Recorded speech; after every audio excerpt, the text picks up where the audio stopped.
My name is David Collum. I'm the primary developer of the Tom Toolkit, but my colleague Curtis is going to be narrating this demo.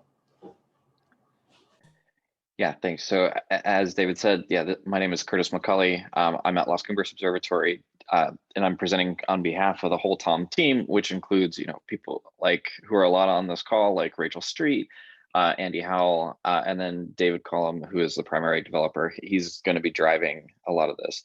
So thanks so much from Julian to show the beginning of exactly what we were going to demo. That you can actually use TOMs to interface with many of these different brokers, and you can use them to collate some of the information into a single location for the end user. We Rachel will talk about the Tom Toolkit in more detail in her talk, but we'll show you at least a little bit just so you have a mental picture of how the Tom can work. But basically the short thing is that TOM stands for Target and Observation Manager. And the TOM acts as basically an edge computing layer where individual users can set up TOMs and customize them for their own scientific needs so that they can, so that individual brokers don't have to basically support every single use case that there is. All right, so let's start looking at what one of these queries looks like in the TOM. So here are a couple of the query forms that we've got just in our demo TOM. So we've got one from Alerce, we've got one from Mars. So these have a nice web UI that we can then click, and you can then, with just a few clicks of a button, you can then go and query these different databases all in one place. Now, there's a lot of different pieces here. And so you have both the option to navigate to the many pages like David was just showing, if you want to go back to that real quick. And so, you can go look at the original pages that were produced. So if you want to take advantage of some of the really nice features that were the nice customizations that the brokers are going, you have that information, but it's right. All those links are automatically generated. And so one of the important things about this is you don't have to search by hand every time you want to find some of these pages. A lot of these tools leverage the REST APIs, like the ones that was mentioned that we'll have a demo of for Fink later.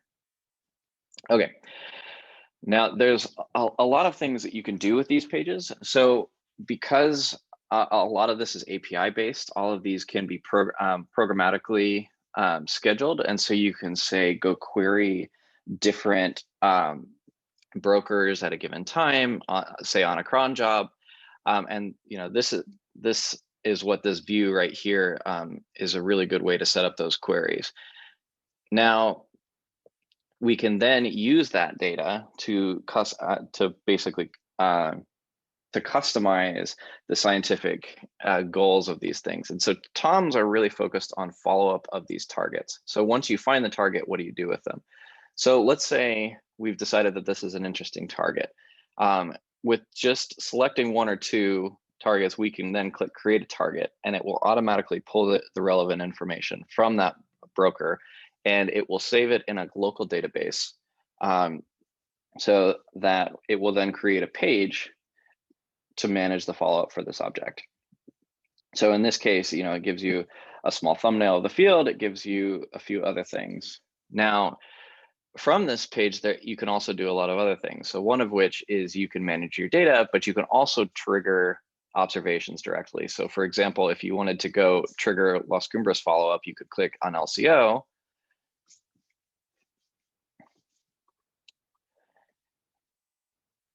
And from the same interface and from your local database, you can then trigger the Las Cumbres Observatory network to say get photometric follow-up or spectroscopic follow-up of this target. And so really what the TOM is aiming to do is to go from targets from a broker and turning that into science and going into follow-up right directly from there.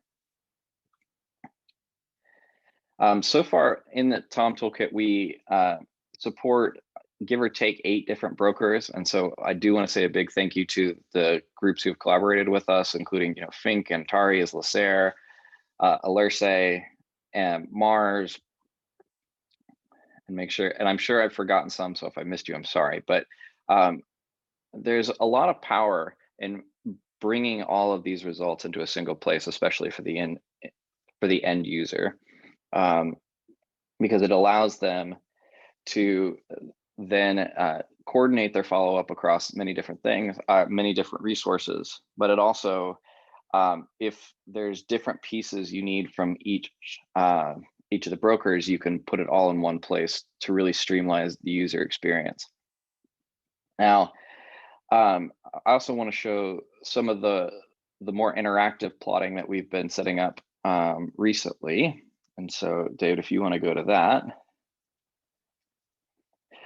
So the static pages are great if you want to set up some kind of automated cron job type trigger.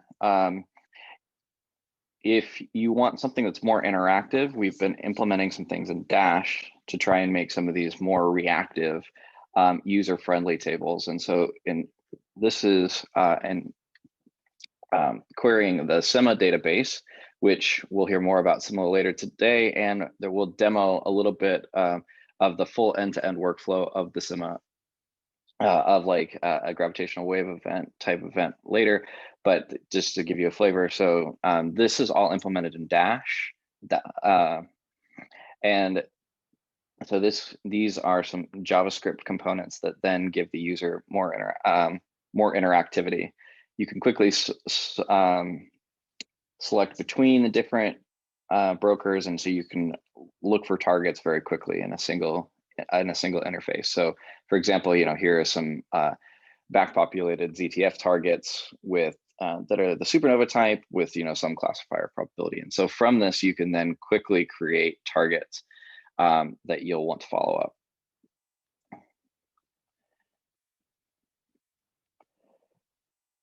And so once you've put these into your database, then you could, if you want to go back to the target list, David.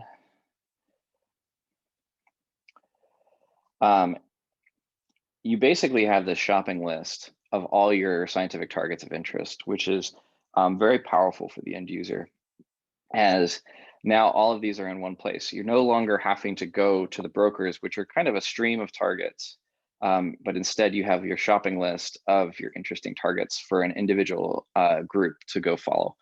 And so this allows us, it allows us to streamline the user experience. And what this does is this lets scientists really focus their time on science instead of just the data collection and the follow-up and the logistics of everything. It also allows us to get earlier, more complete data, which especially on exotic targets is extremely important. And in some cases, we can actually fully remove the human from the loop. We can automate a lot of these broker queries. And in principle, we can even trigger follow-up resources before a human even has to wake up and get out of bed, for example. So this is just a quick flavor of some of the things the Tom Toolkit can do, but we're looking forward to working with you more.